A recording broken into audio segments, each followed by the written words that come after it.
Power distribution. This is a big topic and it's really important. This is the point in your vehicle's build where you can keep it as simple as you want or go as high-end as you want, but the idea is to move the power from your battery to its accessories efficiently and safely. Okay, so let's start with the basics. The very most basic, since the dawn of time, power distribution system is a simple switch, possibly a relay, and a cable to your battery.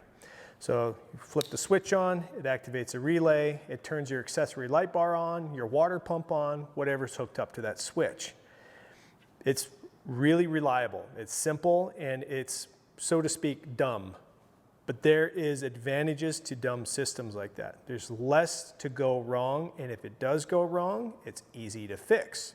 However, when you have a lot of these going on, lots of switches, especially running inside of a camper or inside of the dash to put a bunch of switches around your steering wheel and all that, it can become hazardous to a certain extent. And one of the vehicle fires of 2 that I've had over the years was due to too many wires running through the firewall, not protecting it appropriately, and having a fire.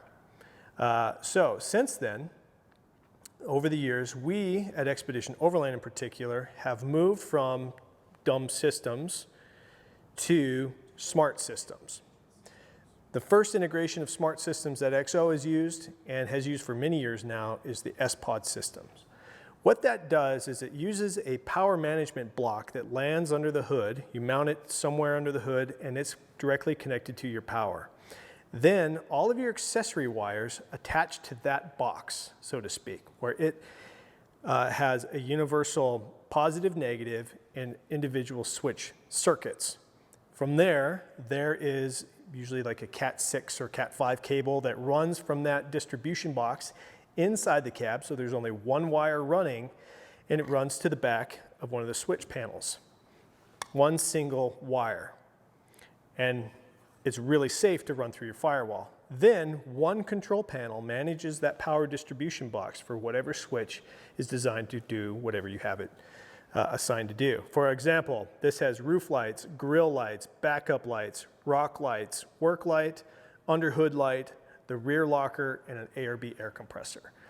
This one panel runs all 8 of those circuits through one wire on that power distribution block under the hood.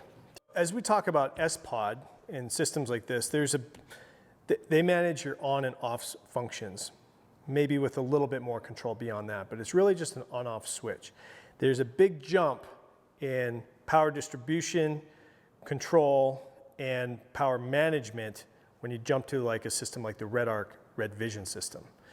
This gives you a lot more control and functionality with a visual representation of what's going on over the whole vehicle, from power in and out, how the solar's coming in, and be able to see what's in your water levels, what the temperature is of your batteries, what the voltages are, and still be able to turn your lights on, your heater on, your TV on, whatever you want to run from this, it can do it. It is a total, complete system.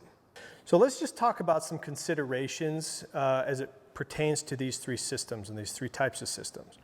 One of them is past this point, you got just your basic rocker switches and a fuse and a relay. Once you go past that point and get into electrical systems, you have a single point, potentially have a single point of failure. So if the brain goes dead or some sort of electrical problem happens here, you can lose all of those functions because it all goes down at once. Individual switches in dumb systems, you may lose your air compressor or your locker switch, but you can still run your air compressor and you can still turn on your light bar, etc. If something goes wrong with the main brain on any one of these more advanced systems, you may lose all of those functions on whatever you have plugged into it. So that's something just to consider. However, in my experience, it's not happened. It certainly could happen, but the benefits of the electronic systems, the single wire that come in, the ability to monitor and see everything totally outweighs it, in my opinion, from the hassles that come with just simple systems. These are worth it, big time.